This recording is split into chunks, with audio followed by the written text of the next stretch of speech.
Welcome to TFR This Feels Right podcast. On every episode, we're sharing impactful communication skills that you need or didn't even know you needed until you listen to this episode. I'm your host, Joel Silverstone. And if these episodes feel right, then please subscribe. Hit that subscribe button below. And this is a show about communication skills, so let's make this interactive. Feel free to comment and we'll respond. All right, let's get to our next episode on TFR This Feels Right podcast. Okay, here we are at This Feels Right podcast. Erin, so good to see you again. Thank you for joining us on the podcast. How are you feeling today? I'm wonderful today. It's Friday. It's a beautiful day. How are you, Joel? I'm feeling good. I wouldn't say it's a beautiful day. It's rainy and Oh,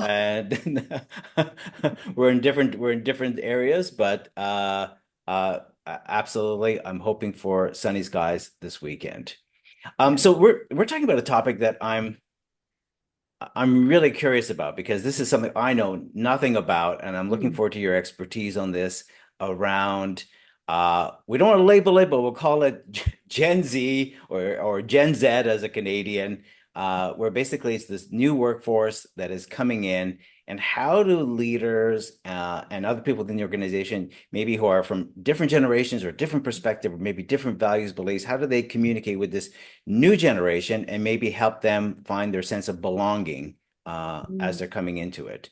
So, I guess my first question is to you then, Erin, is how would you say this generation, like what's their challenge coming into the workforce? What's their challenge? Yeah.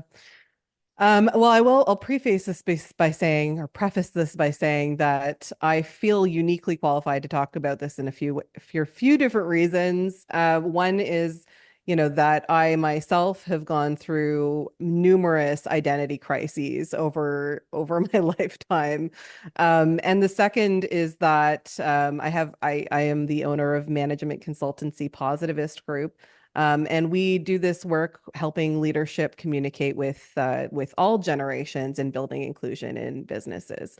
And the third reason, of course, is that I'm the mother of three teenagers who are all Gen Zs, and I have deep personal experience, with this. And I know that you're also a parent of a couple of Gen Zs as well, I believe, Joel. Yeah. So this is Yeah. good. This is going to help me as a parent understand what's going on there and how to better communicate with them. There's a lot of parallels, honestly, there are. Hmm. Yeah. Okay, so theory we're working with theories here. We don't Hmm. have, there's not like complete evidence or proof of what's going on in the world. It's a really complex world that we live in right now, Hmm. as you know. The way that I like to think about this is, but just before the conversation, you were describing to me kind of the world that you lived in as a generation. That's okay. We can say it. The We next can say generation. it. He's Yeah. a boomer. Sorry, guys. That's okay. Joel is a boomer. I was like dancing around the world word. Yeah. But no, but as a baby boomer, as a very young baby boomer, you grew up in a world where when you were a young person, it was, there weren't that many opportunities available. You kind of knew what you were probably going to do, unless, for work and in your life, you had a pathway or you had a map or guide, right? Based on usually what your parents did as well. And what kind of community you were involved in, what socioeconomic level you were in, et cetera, et cetera. And so maybe you can just, describe that for us for a minute, Joel. Oh, yeah, sure. Yeah. Well, it was really simple. There was two choices. It was like either you went to the factory and you went to find the boss and said, "Boss, can I have a job?" And it didn't matter if it was like a multi-corporate company, somehow the boss was always there and you were hired on the spot. Right. Or you went to university college and you studied to be a doctor or lawyer. Those were like kind of the two paths that you were kind of told is what you're going to do. Right. Yeah. So there's a map for you to follow. You're growing up, you probably have certain strengths. There's maybe, I came from a family of entrepreneurs, for example, right? So for me to become an entrepreneur, that was sort of a map that I could follow. Mm. Even though I was told my whole life as a elder millennial, I believe we call them geriatric millennials now. Okay. Wow. Really All right. great. Like as a geriatric millennial, I was told I can be whatever I want to be when I grow up, right? But that wasn't really true. We hadn't really fully embodied that as a culture. The culture was starting to trend towards, self-determination, and autonomy, and really that idea of like you can be anything you want to be when you grow up. While it feels empowering, it actually, for a lot of people, can be very disempowering, especially if you don't have the kind of opportunities that, people who are, disenfranchised, marginalized, especially coming from socioeconomic disadvantaged backgrounds, that is just not open for those people. However, if you fast forward to today, uh, some of that is still true, right? People from socioeconomically disadvantaged backgrounds still don't have the same opportunities that everyone else does. And that probably will always be true. However, there is, I think, due to social media, due to this, we have the gig economy, we have free constant, like everyone is a freelancer, even if you've got a full-time job, you have social media, you can be a social media influencer, you can, play video games for a living, literally. So we have this idea that you literally can be anything you want to be when you grow up, Mm-hmm. If you want Mm-hmm. to be a lawyer who's also a tax accountant, who's also, a wedding officiant, who's also a whatever, you can be that. You can be Barbie, Right. Barbie with her 500 different jobs. Well, it seems like if you want to be a lawyer, you're also going to be a TikTok influencer. I think Of that's where course. this generation seems to be going. I don't know if they see themselves as having three jobs, but I think somehow they see themselves as having a profession, but having this, like you said, like this side gig. Yeah, absolutely. Yeah. Like I think at one point my daughter said she wanted to be a veterinarian, a Yeah. lawyer, a business owner, and the wife of an NHL player. This was several years ago, and she's As 17 she, now. So, and probably will check off all those boxes. right. Well, Well, you never know. Like yeah. that's certainly, I don't know if that's possible, but she can do anything she wants. Well, so is that the challenge for this generation then, where they are sensing that where we might think, oh no, you have to follow this path, you have to follow that path to do it. And this generation is thinking like, no, I can do whatever I want. I can be the wife of an NHLer, I can be a lawyer, I can be a veterinarian. I can absolutely accomplish all those things. I think that there's a sense that it's possible, Hmm. And so it kind of creates it's almost like a mass hallucination is what I've started to call it, of this Okay. idea that if we can be all things to all people or we can do whatever we want to do, that's setting yourself up for a major failure when you realize there are actually constraints in life. And B, it's creating like this really, I don't want to say self-centered, but autonomous, this idea of like Hmm. self-determination, like pure self-determination, which is a beautiful idea, right? That I am totally in control of myself and I can do anything I want to do. Um, but it's also creating sort of this like disembodied kind of idea where we don't have the roots don't go very deep, right? Right. So the roots don't go very deep anymore. And we see that in the relationships. And, there's lots of people who talk about this, like CDC came out, I think it was last year, talking about the loneliness epidemic for Mm. exactly this reason. Um, the roots aren't going deep enough really to drink in the nutrition that they need to grow, right? If we want to keep Right. going with that Sure. tree metaphor. Sure. Why not? Why not? Um, so, we see people who are more lonely than ever, apparently. Hmm. Now, I have a very, like, obviously, I have my own biased view because I see a lot of healthy relationships with my kids and their friends and things like that. But overall, I think that I believe in science, and I believe in data. And so even though I think I have a fairly biased viewpoint of I see healthy young people, uh, I do believe that what we're being told is accurate, that, and I hear this from others as well. In fact, one of my companies, yes, one of my companies, the startup Cluedy, which is a platform that is helping to build disability inclusion in retail businesses, smaller brick and mortar businesses. We went through a process with Invest Ottawa a few months ago to help support the business. And one of the other companies that was in the same cohort with us, that says exactly what they were trying to do. They're building an entire business around helping young people feel less lonely. Mm. Yeah. Um, it's a real problem, and I believe it's a real problem. So how, Mm. so if I'm I'm my generation and you're your generation, and someone comes to work for our company in that, in this sort of, Yeah.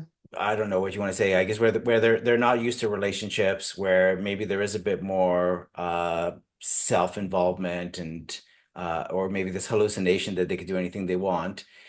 So how do we, if we're running this company or we're their manager, how do we, because we have different values, obviously, and we have different perceptions. So how do we communicate with this generation that's maybe not seeing things the way we're seeing things? I don't know if it's values. See, this is where I struggle. I feel like the Well, I'll in tell a you why lot it's of I'll tell you why it's yeah. values, because what I see is I see a lot of leaders, who are always mystified, like, like the classic example is, I need this by the end of the day tomorrow. Mm. And to that generation, sometimes the end of the day means sometime before midnight. And Right. So and that's and norms. Yeah. but that's also, it's sort of the values of, like, work hard, and you grew up working, you work 9 to 5, Mhm. and this generation maybe is more about, working at their own hours, and they'll get it done when they'll get it done. They're not always going to, um, feel that, my generation is always about, you have to work hard. Right. If you're going to get the job in the factory, you're going to get the job, or you're going to go to university. It's about all about hard work. It's not about you think you can do it.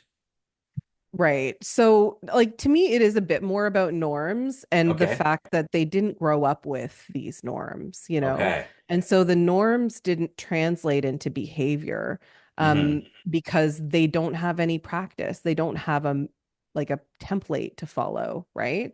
So the template for you and even for myself was, we get thing when we have a deadline, we get it in. Hmm. It wouldn't even cross my mind when I was in high school. If I missed a deadline, it was gone forever. Right. But now in high school, if they miss a deadline, they're told just get it in when you can, right? So their Yeah. template has changed. The norms that they've grown up with have changed.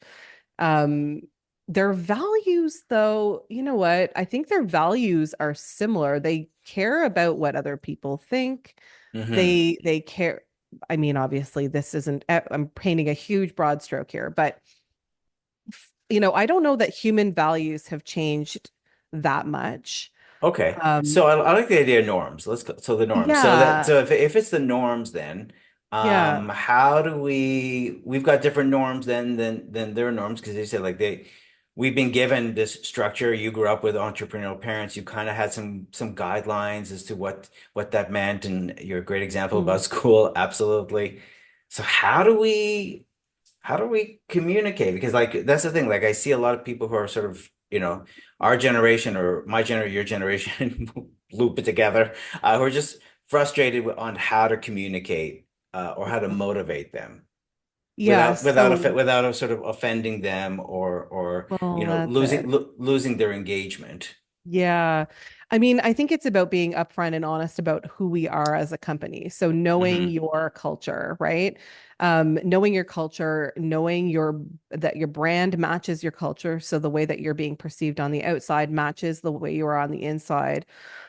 If the organization is having an identity crisis, bringing people in, new generations, new team members in who are also having an identity crisis is just a recipe for disaster, right? So you knowing who you are as an organization and living who you are as an organization is what brings the pattern, like that strong pattern that your new employees or any employee, frankly, needs in order to feel confident in the organization and know where they can fit in, how they can fit in, right? Mm-hmm. Um, and also be themselves, I hope, right? So because we do Yeah. have this, you're never going to get away from individualization. We're never going to get away from self-determination anymore. Right. This is here to stay as long as social media is here to stay, right? So, giving people as much freedom as you can within that pattern, but having very strong pattern. Um, and I keep saying the word pattern, but you know what I mean is norms, is Right. demonstrated values, is as policies, all of these things that create structure in an organization. And the way you communicate around that and reinforce that pattern is so important. And doing it with respect, you Mm-hmm. know. Yeah. Yeah, because I don't know about you, but like with my kids, I'm their parent, but I'm also like this is a different generation because we also listen to the same music and so like we're also kind of their friend. Yeah. Where our parents we didn't listen to the same music. It was like their music, and our music was so there was sort of this disconnect. But now I'm still out doing things with my kids. My parents didn't do anything with me. Right. Yeah. Yeah. It's a totally different world right now, eh? Like it's a Mm-hmm. totally different, can't tell I'm Mm-hmm. Canadian. It's a totally different culture that we live in. And I think it's okay, not every other country in the world, but in so many countries in the world, we have like multi-generational households, Mm-hmm. people living together in communities. Don't think it should be that weird that we're building a community with our children. I don't think it's that weird, you Mm-hmm. know? Mm-hmm. I think that there still needs to be discipline and respect and, you know, norms, but we can also have a great community within that. There's nothing that Right. says we can't. Why not? So it definitely sounds like from a business standpoint, when having that, I guess that a clear onboarding process then as to what our procedures are, I guess our expectations really. Yeah, I think the onboarding process helps. In organizations that are hybrid or virtual, it becomes a lot harder. You tend to have a lot less one-on-one time or personal time with people. Hmm. Hmm. So being a lot more intentional in those organizations to build that time in is really important. I think you nailed it too. Is that Yeah. one-on-one time, which is so important because that generation requires, they're used to a lot of feedback. And Yeah. not just feedback like you need to work on this, but feedback like I see you, I hear you, I saw you do that, I heard you do that, like just recognition. Yeah, recognition's important. I think we all appreciate recognition. Oh yeah, we're just not used to it. That's why. Yeah, maybe not. Yeah. Well, it Hmm. actually took me a long time, like probably a lot of people, to like accept recognition when it was received, Hmm. with a gracious thank you, and not cringe and try to avoid it somehow or put it back onto the other person. But yeah, this generation tends to receive recognition well. That's true. Do they expect Um, it? I mean, And is that's that probably a very individual question, I would think. okay? I don't Okay. know. I don't know. Someone smarter than me would probably know whether they expect it. I would, if we want to throw out a hypothesis, we think about social media and how quick, the recognition is on social media. Yeah. So, I mean, I would expect that has influence on our kids too, for sure. It Mm. seems like it. Like, in sort of when Mhm. I find when I am sort of going into organizations and I'm working with that generation that um it's important to notice the things that they are doing well. Mhm. And to, and again, not just say you rock, but give them specific you Yeah. rock because you did this. Yeah. But it seems to um and if I didn't, and if I sort of walked in with sort of more formative feedback right off the bat, they're open to it, but as long as it's specific again. Well, and in order to get specific like that, you have to know where they were comparative to Hmm. where they are now, right? Hmm. So in order to do that, you have to know your people. So if you know that someone's improved in something and you can say, "Hey, that's awesome, you've improved," you can only know that if you know where their benchmark was or where their baseline was, right? Right. If Yeah. it's just like throwaway, "Oh, that was a great blah blah blah," but people don't respond well to that. Nobody does, But if you say, "Hey, um, I noticed you made no mistakes in that content, or you did the content like that content was perfect. Hmm. Wow, I'm so impressed, because last week there was like all this feedback and then it was, whatever it is. You got, I don't know, yeah, an 8.5 on your Hmm. assignment, and last week you got a 7 on the same thing. Yeah. There's an improvement, there's a marked improvement. You can be specific about it. Um, but yeah, if you don't know your people, you can just all you can do, or if you don't know your kids, unfortunately, that sometimes happens. All you can Yes. do is give throwaway, kind of like, "Oh, that was great, great job, well done, very Yeah, nice." yeah, you're right. Throwaways don't work on anyone. Okay, No. this has been really interesting.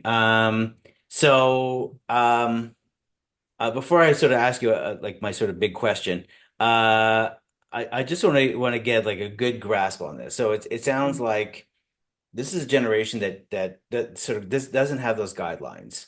Hmm. Is that correct? And then giving them a sense where they belong and expectations is going to be really important. And the communication one-on-one is pivotal to them to feeling like where they belong.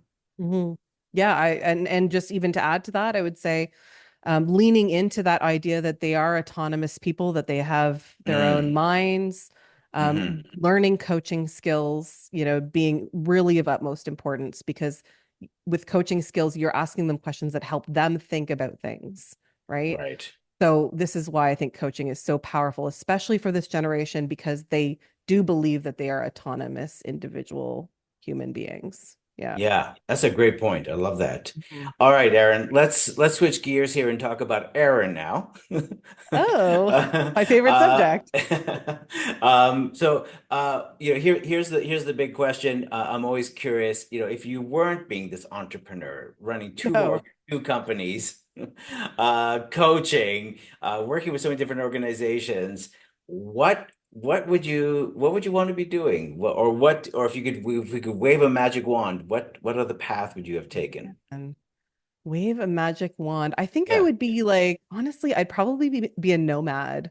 I'd be a world traveler. I would just have like, I don't know, like a backpack and the road. Like that, to me, that's such a romantic notion. And it's something I never was able to do because I had kids when I was 20 years old. Right. So I think being a nomad and just, be having your home in your heart is just such a lovely idea.